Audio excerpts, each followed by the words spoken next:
I am 36 years old and my wife is 38. We first met when I was in my third year of college and she was in her fourth. We've been together since that day. After 3 years of dating, we decided to move in together. 3 more years passed and we got married. 2 years later, our joy increased when my wife became pregnant and we welcomed the birth of our daughter. As in any normal family, we had a fair share of domestic quarrels, but we always managed to make up quickly, sometimes even in the midst of a quarrel.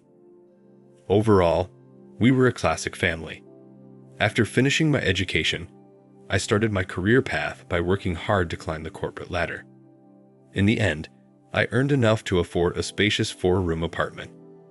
We invested in a major renovation and happily settled in our new apartment. My wife also resumed her career after maternity leave, and everything went well for her. She got a good position and started earning a decent income. By combining our income, we were financially prosperous.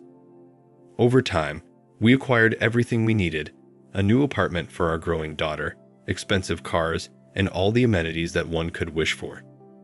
Life seemed abundant. I deeply loved my wife and remained faithful to her throughout our marriage. I was not a heavy drinker, but sometimes I allow myself to drink a glass of wine at dinner. Smoking was a habit I recently gave up. We always planned our holidays together, and I developed a passion for diving and skiing.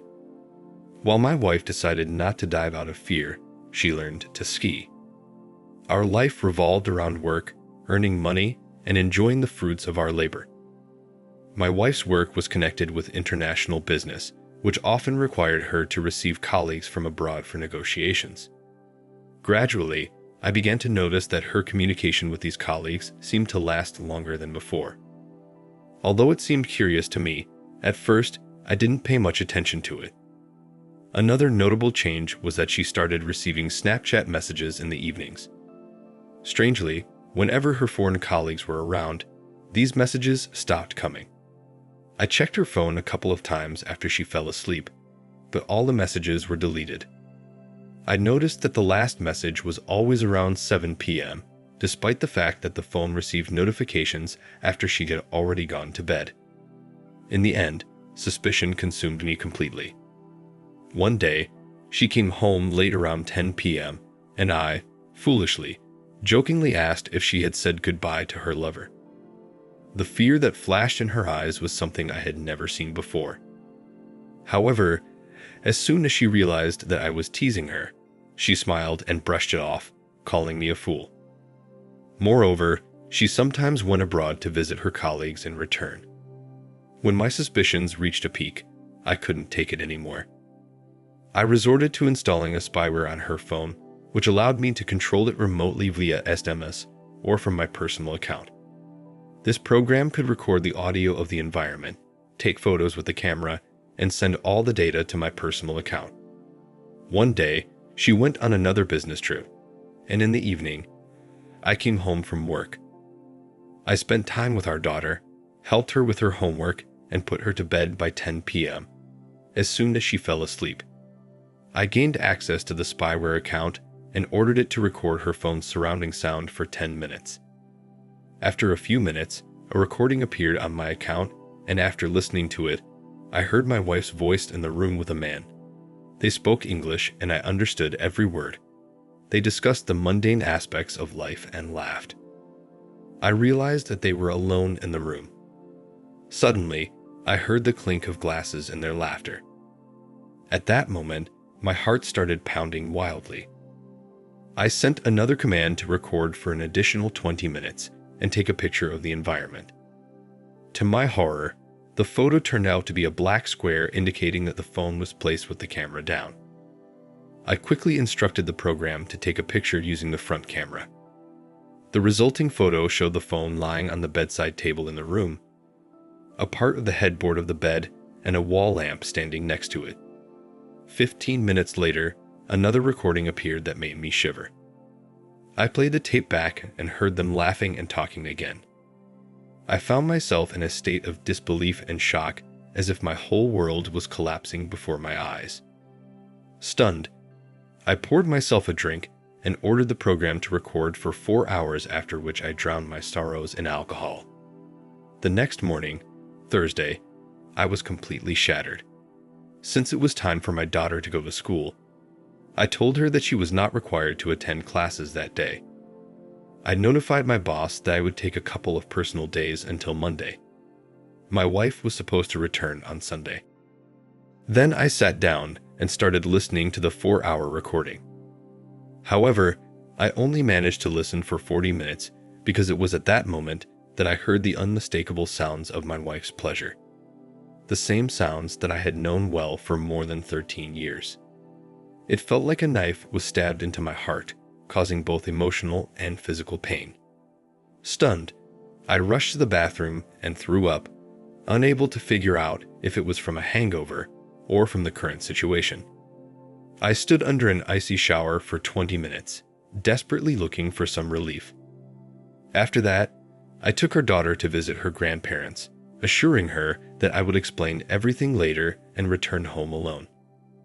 My wife called during lunch and sincerely asked how I was doing. I stood there in silence, unable to say a word, pretending that the connection was bad. I told her that I was unwell and would stay at home for a couple of days, and that I entrusted our daughter to the care of her grandmother. That day was the most painful in my life. I witnessed a personal hell, feeling completely lost and unsure of what to do. My head was filled with an incessant buzzing that drowned out my own thoughts. I sat on the couch and cried like a child as waves of anger and apathy overwhelmed me. The more I expressed my emotions, the more they dulled in me. By the end of the day, I was emotionally exhausted. In the evening, I returned to the Spyware account and started issuing commands to the phone. I got the photos. Some were taken from her bag and others from the table. There were recordings of her performances in restaurants with numerous voices, obviously her colleagues. Then, in the course of the evening, I came across something. The phone was again on the bedside table, recording her voice along with someone else's. However, this time, there were no intimate sounds. Unable to take it anymore, I called her. After 4 rings, she answered, noticeably out of breath. I asked her about her heavy breathing, to which she replied that the hotel elevator had failed, and she had to climb the stairs to her room. I talked to her for a while, trying my best to keep my voice calm and even. I had announced my intention to go to bed, wished her good night, hung up the phone, and quickly sent a command to the spy program, requesting a quick series of pictures with the front camera. That's when she made a mistake. After our call, she put the phone not on the bedside table, but on the bed next to her. Consequently, the front-facing camera started sending slightly tilted, but candid photos. Images of her sitting astride another person with her head thrown back. This was followed by a recording that captured those unmistakable sounds that any husband would recognize, instantly revealing her actions. That was the last straw for me. I kept these notes and materials. Although at that moment, she was already a complete stranger to me. From that moment on, I refrained from further investigations until Sunday because everything became painfully clear. I was considering my next steps. Should I seek a divorce? What about our 9-year-old daughter? On Sunday, late at night, she came home, eager to kiss me. I recoiled, reminding her that I was sick. I wanted to hit her, to unleash my anger. Having retired to the office, I went to sleep on the sofa. The next morning, I got up before her and went to work, unable to be around her anymore. I'd endured the day mechanically, then approached my boss and asked for an urgent week's vacation. I recorded all the evidence on a flash drive, and then I called my wife, telling her that I was going on a business trip for 1 day, but asked her not to take our daughter away from her grandmother, as I had a surprise in store for her. That evening, when I got home, I quickly packed my bag. She helped me pack my things, behaving politely and innocently. However, her hypocrisy only inflamed my rage. I grabbed my bag, put the USB stick on the bedside table in the bedroom, and called a taxi to our second apartment, the one that was reserved for our daughter. Once there, I called a friend and offered to go abroad for a few days for a while. He agreed, and we quickly booked tickets for an early morning flight to Munich. It was there that I revealed everything to him. We drank, wandered around the city, and socialized with other women. To be honest, I no longer felt any affection for my wife. I ignored her calls and only sent her a message instructing her to insert the USB stick into my laptop. After about half an hour, my phone continuously lit up with calls and messages, but I refrained from reading any of them. I just didn't care anymore, so I turned off my phone. We continued our adventures in Munich for 3 more days before I flew home on Saturday. When I got back, I turned on my phone and it took me 5 minutes to process a lot of messages sent by my wife. However, I decided not to read them for fear of falling into confusion before entering the apartment. When I went inside, the atmosphere was eerily quiet. I silently put down my bag, took off my shoes, and was about to wash my hands when she came out of the bedroom. Oh my God. I've never seen her so disheveled and swollen with her face covered in tears. She fell to her knees, trying to explain something incoherently between sobs and slime. I kept a stony expression on my face, convincing her not to make a circus. Then, in a calm tone, I asked her what we were going to do next. She begged me to forgive. Again, tears, snot. She said that she had played too much, that she did not understand how she had come to this. She started calling herself scum, etc., but you know. I caught myself thinking that I no longer feel pity or rage for her. She screamed that she loved and had always loved only me, and all this happened only because she got stuffed and realized during all the days that I was gone that she had broken our crystal castle with her own hand. But as they say, revenge is a dish that should be served cold. I said that now we are not husband and wife. Now we are just mom and just dad for our daughter. And we will pretend that everything is fine with us, but I will live my life and you can live yours. You're not the only one for me anymore. You're just my partner in raising a child. Maybe someday I'll change my mind, but now I'm just sick of just the thought of intimacy with her. By the way, I told her where I was and what I was doing. She said that she understood everything and was ready to endure as long as it took. Well, no one pulled her tongue. As a result, now we live in the same apartment. Although honestly, I've already bought another one for myself and issued it to my father so that there would be no claims in case of property division. I sleep almost constantly in the office, although sometimes I go to sleep in the bedroom for the sake of my daughter. On the part of my wife, there were a couple of attempts to try to hug me when I lay down on the same bed with her, but I stopped them harshly. We haven't had intimacy for 3 months.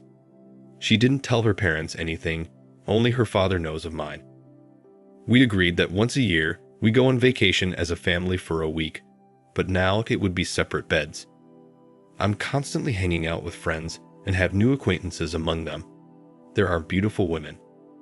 I sometimes think when she'll come up and say that she's had enough and she leaves or, for example, files for divorce and we divide the property, but she doesn't.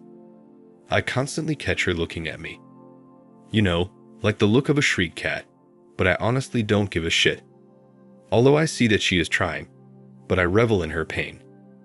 Recently, I defiantly put a pack of condoms on the desk in the office to look at. Despite her reaction, she came in to say something, saw them on the table, and flew out of the office like a bullet, probably crying, did not catch up. She still goes to work, but she really doesn't stay late. Although honestly, I don't follow practically. Somehow, she came up and tried to explain to me that she had broken off all relations with that man except business. And it seems like at work, she will still have to communicate with him by letters or in negotiations. But she swears that she does not even approach him now.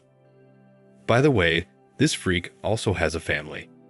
To which I told her that her relationship with sexual partners does not concern me and she is free to do what she wants. It is not necessary to report on whether she spread her legs today or not. I myself sometimes come back after midnight now or vice versa. I leave when my daughter goes to bed from Friday to Saturday, for example. Naturally, I do not limit myself in anything. If I want sex, then it will definitely take place. I come in the morning and go to the office to sleep off or to the bedroom if she is not there anymore. Nothing has changed in the home routine. I still buy groceries. I love and know how to cook. We had cleaning on the incoming housekeeper, so nothing has changed here. I have been paying for the apartment and I am still paying. Where she spends her money and whether she spends it, I don't care. Communication like loving each other is only for our daughter or her parents if they come. Although it seems to me that if I tell my mother-in-law, she will probably strangle her right in front of my eyes. I have a great relationship with my mother-in-law. She is an intelligent woman and strictly respects family values. Surely, this is another argument why the wife does not want to leave. Apparently, she is afraid of her mother. Because mom will definitely ask the question, what the hell is going on? And I'm not going to lie. In general, I mock her as much as I can, and I really enjoy it. Yes, maybe I've become a monster now, but she herself gave birth to that monster. And you know what amazes me? Her perseverance and patience. It's like a red flag to a bull for me. I wonder how much more she can take. And please don't start with the whole, she's the mother of your child, blah blah blah. What she was getting herself to that jerk, she didn't care much about that. For half a year, going on business trips or spreading her legs in this city without thinking about our daughter or her husband. No comment. Every time I feel like my armor will crack, I remember that day, what I felt back then, and it eases me. I become stone again. So this is how I live now. Everything is fine with our daughter. We are great parents, and I still help her with her lessons in the evenings. Our mutual friends know nothing. Maybe when I get tired of tormenting her or realize that enough is enough, I'll switch off the bastard mode and have a talk with her. But not now. Not now. Thank you for watching. Like, comment, and subscribe if you enjoyed the video. Until next time, I'll see you again. Take care.